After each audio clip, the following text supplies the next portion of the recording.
Jim Jones is pissed and he wants a piece of Supreme. He says him and Jewels brought a lot of attention to Supreme and they deserve a piece of the company. Now, I can understand Jim Jones feeling like this, but there's a reason, I'll break it down, but I am going to give Jim Jones this. He's an innovator. He's always too early to the deal. And this is not a bad thing. It's just someone has to be first to do it. And Dipset was first to do a lot. And a lot of that is because of Jim Jones and his business mind. Anyways, let's get into this. This is Jordan Tower with JT News. Hit that bell, hit that subscribe button. Today we present P Money Bags Risk Game Nasty EP. All the links are below. The mixtape lives on slappingmixtapes.com. Desktop site, mobile app. Get it in the Google Play Store now. In the kitchen, get over. And if you want to run ads on the channel, it's jordantowermedia@gmail.com. Why do I say that Jim Jones doesn't deserve a piece of Supreme? Because Supreme got big in the skate community. It started in 1994. It was huge within the skate community. And then all rap took a weird turn in the early 2000s. It wanted to be a part of the skate community. Like, they were wearing skate brands. I noticed that a lot, right? So Supreme probably, the ad he put up, they probably paid him to be in a Supreme ad, okay? Now, instead of not taking, see, a smart investor that sees opportunity, they don't always take the money, they take a stake. Now, he made just a mistake in his business dealings. Now, Jim Jones, I gotta say this about Jim Jones, he's always early and he's very innovative. The only thing he needed back then, which he didn't have, was a strategic partner to follow up and solidify these deals, right? Like, he would be early on Supreme, but if he had a lawyer or an advisor around that time, they could have negotiated a deal where he got a piece of Supreme and really marketed it back then and also got paid for the ad. But Supreme was already big. They already had a store. I think it was on Orchard, Lafayette, Lafayette. I did my first music video in 2002 in front of Supreme. My senior year of high school, I started directing music videos. And I directed the nonfiction. I'm in the video, actually, right in front of the Supreme store. So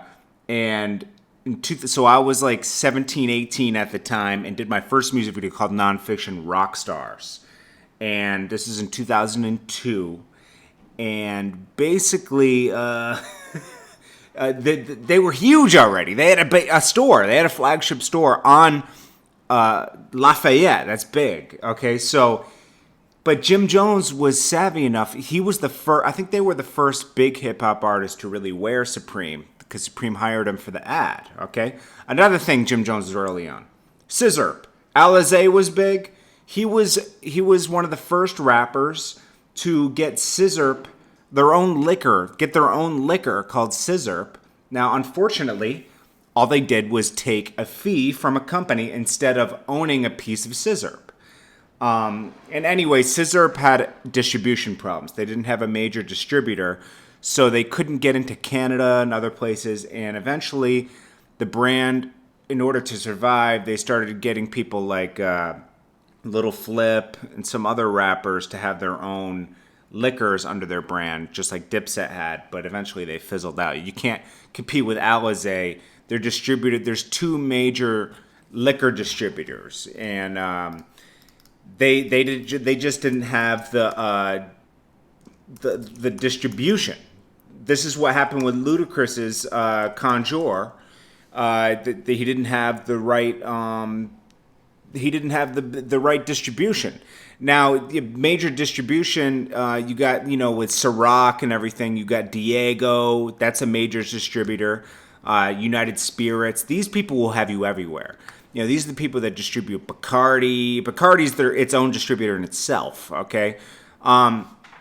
So anyways, and this is a product you buy over and over. Why is liquor so profitable? Well, you got to keep buying Ciroc. It's not like an album or a t-shirt. You buy it one time, So anyways, he didn't get a piece of Supreme. He didn't get a piece of Scissorp. And then they had this Old Boy cologne, but they didn't have distribution to get it everywhere. So you probably never saw it, but they did a music video when Oh Boy came out, and that was like Cameron's comeback. I'm sure Jim Jones is behind all these because this guy was thinking, he's the one who made it hot to go indie. Okay? Like Cormega and all of them, I'll give Cormega credit because he's one of the first artists to just say, yo, screw a major, I'm going indie. He did that around 2001. Okay? But then Jim Jones followed up 2 years later, went to Koch, made millions of dollars because you can only... Now, Jim Jones is still doing this stuff. He just doesn't have the brand that Dipset had back then. Dipset, when you have a brand like Dipset and you have all the power and all eyes are on you, you could put your name on anything and it'll sell. And they were moving a lot of stuff. Scissor, they were moving... I don't know if they were moving clone. They didn't have a lot of merch. They didn't make their own t-shirt company. That was another mistake they didn't do. Now Cameron's doing that. But the Dipset isn't as big as it was in '04, you know? So they didn't capitalize properly in '04 with solid companies that would last 20 years, 30 years, you know? They were getting quick bags, you know? And Jim Jones knows these were I've heard him talk about this, but Jim Jones made millions upon millions of dollars. Don't get it messed up, okay? At Koch alone, he brought Diplomat Records over there. And, you know, I know Cameron takes a lot of credit for this stuff, but I'm going to tell you something. Jim Jones is the brains behind a lot of this stuff, okay? This guy's very smart, but he just doesn't have the proper people around him around that time to execute. I mean, think about it. He wasn't on Rockefeller Records because they didn't believe in him. So he believed in himself, and he went out there, and he made it happen, okay? Now he has Vamp Life and everything, and he kind of capitalized on Vamp Life. And I think it was a big mistake for them to leave Love and Hip Hop because when he was on Love and Hip Hop and had Vamp Life, it was very popular. But once he left Love and Hip Hop, all the eyes on it was gone. You know, he should probably use it as a marketing brand, but instead, and that's another thing. I mean, Love and Hip Hop wouldn't exist without Jim Jones. This guy is an innovator. He just doesn't have the right people around him, I guess, to this day to execute. Now he has Rock Nation. That's why he did a deal with Rock Nation, because he would have the right people to execute his ideas. And I think Jim Jones, in the long run, what is he, probably like 40, 42 now? I think by 50, this guy's going to be, you know, have 50 million in the bank, okay? He's going to hit a lick somewhere, because this guy always is coming up with ideas. He's very innovative. And don't get it wrong, this video is to big up Jim Jones. I'm not trying to downplay him. I'm just saying that he's a doer. So he goes ahead and does everything without having the paperwork set up. I'm guilty of this too, okay? I did the same thing with WorldStar in 2007. I brought all my content over there that I was making at the moment, you know, with Khaled and even Jewels and all that. These are the things that branded WorldStar, exclusive videos, you know? I tried to get my paperwork proper, but it didn't get signed on time. So they blew up.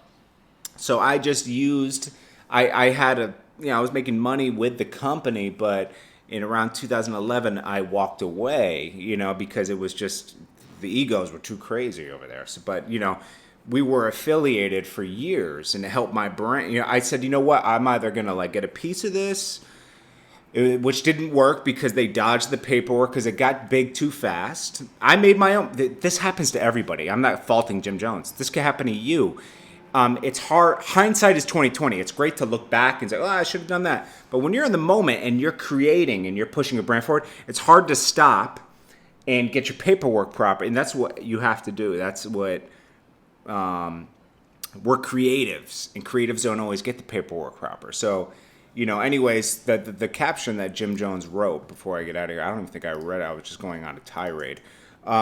Basically, he said, they owe us a piece of the company. Rappers and black people had no idea what Supreme was and didn't even know.